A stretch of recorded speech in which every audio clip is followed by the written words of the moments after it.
வணக்கம். இந்த வீடியோ பார்க்குற அனைவருக்கும் தமிழ் புத்தாண்டு நல்வாழ்த்துக்கள். இன்னைக்கு புத்தாண்டுனால எல்லோரும் விரும்பி சாப்பிட்ற பாசி பருப்புல தாங்க பாயாசம் செய்ய போறோம். அந்த ருசியான பாயாசத்தை வாங்க எப்படி செய்யறதுன்னு பார்க்கலாம். ஃபர்ஸ்ட் பாயாசம் செய்யறதுக்கு நான் 1 கப் பாசி பருப்பு எடுத்திருக்கேன். இதை வறுத்து எடுத்துக்கலாம். இதனோட அளவு 150 கிராம். பாசி பருப்பு நல்லா வாசனை வர்றது வரைக்கும் வறுத்துக்குவோம். பாசிப்பருப்பு நல்லாவே வறுபட்டுருந்துச்சுங்க. இப்போ இது வேற ஒரு பாத்திரத்துக்கு மாற்றி ஒரு 2 நேரம் நல்லா கழுவி எடுத்துக்கோங்க.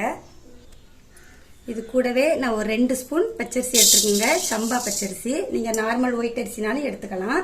இதையும் லைட்டாக வறுத்துக்குவோம்.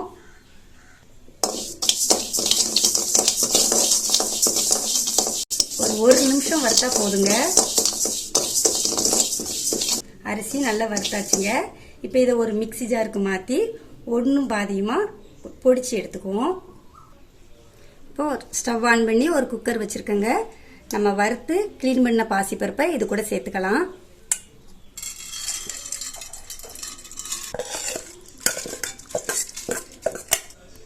இது கூடவே நம்ம பொடிச்சு வச்ச பச்சரிசியையும் சேர்த்துக்கலாம். இப்போ இதுக்கு தேவையான அளவு தண்ணி ஊற்றிக்கலாம். பாசிப்பருப்பு மூங்குற அளவுக்கு இருந்தால் போதுங்க. இது கூடவே 1 ஸ்பூன் நெய் சேர்த்துக்குவோம். இப்படி நெய்யில் பாசிப்பருப்பு வேகும்போது பாயாசம் நல்ல ஒரு டேஸ்ட் கிடைக்கும்.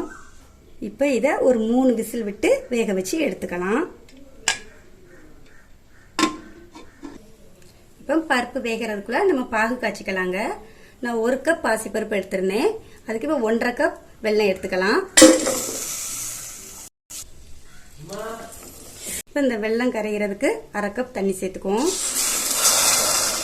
இதுக்கு பதம் எதுவும் கிடையாதுங்க. வெல்லம் கரைஞ்சி வந்தாலே போதும். வெல்லம் நல்லாவே கரைஞ்சிருச்சுங்க. இப்போ நம்ம வேக வச்ச பருப்பு கூட இந்த வெல்லத்தை சேர்த்துக்குவோம். பாருங்க, பருப்புமே நல்லா வெந்திருக்குது. இந்த அளவுக்கு வெந்தா போதும். இப்போ இது கூட வெல்லத்தை சேர்த்துக்குவோம். சேர்க்கும் போது இப்படி ஃபில்டர் பண்ணி சேர்த்துக்கோங்க. தூசு மண் இருந்தாலுமே வந்துடும்.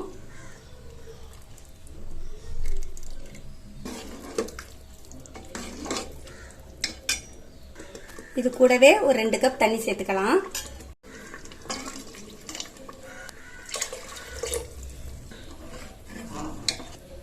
இது நல்லா கிளறி விட்டுக்காங்க. நல்லா கொதிச்சு வரட்டும். பாயாசம் நல்லாவே கொதிச்சு வந்திருக்குங்க. இப்போ இந்த டைம்ல ஒரு 1/4 ஸ்பூன் ஏலக்காய் தூள் சேர்த்துக்கலாம். நான் சர்க்கரையோட பொடி பண்ணி சேர்த்துருக்கேங்க.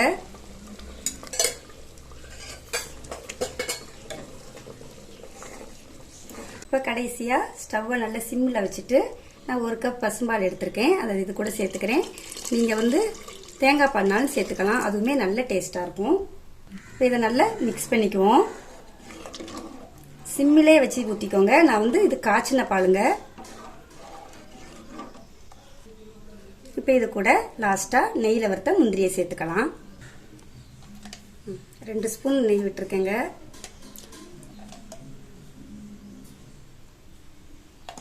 நெய் நல்லாவே உருகிட்டுங்க. இது கூட நம்ம முந்திரி சேர்த்துக்கலாம். முந்திரி கலர் கொஞ்சம் சேஞ்ச் ஆனதுமே அது கூட கொஞ்சமா திராட்சை சேர்த்துக்கலாம்.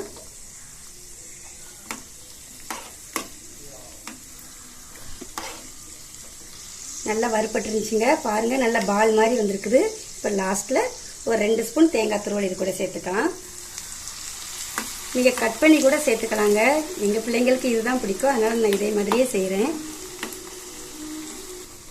அவ்வளோதாங்க. இப்போ இதை அப்படியே பாயசத்தோடய சேர்த்துடலாம்.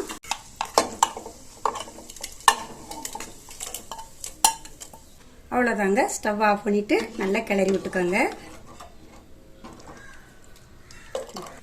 அவ்வளோதாங்க. சுவையான பருப்பு பாயசம் சூப்பராக ரெடி ஆயிடுச்சு. இந்த தமிழ் புத்தாண்டுக்கு நீங்களும் உங்கள் வீட்டில் இந்த பாயசத்தை கண்டிப்பாக செஞ்சு பாருங்கள். இந்த வீடியோ பிடிச்சிருந்தா ஃபஸ்ட்டு ஒரு லைக் போட்டுட்டு மறக்காமல் நம்ம சேனலுக்கு சப்ஸ்கிரைப் பண்ணுங்கள். நன்றி.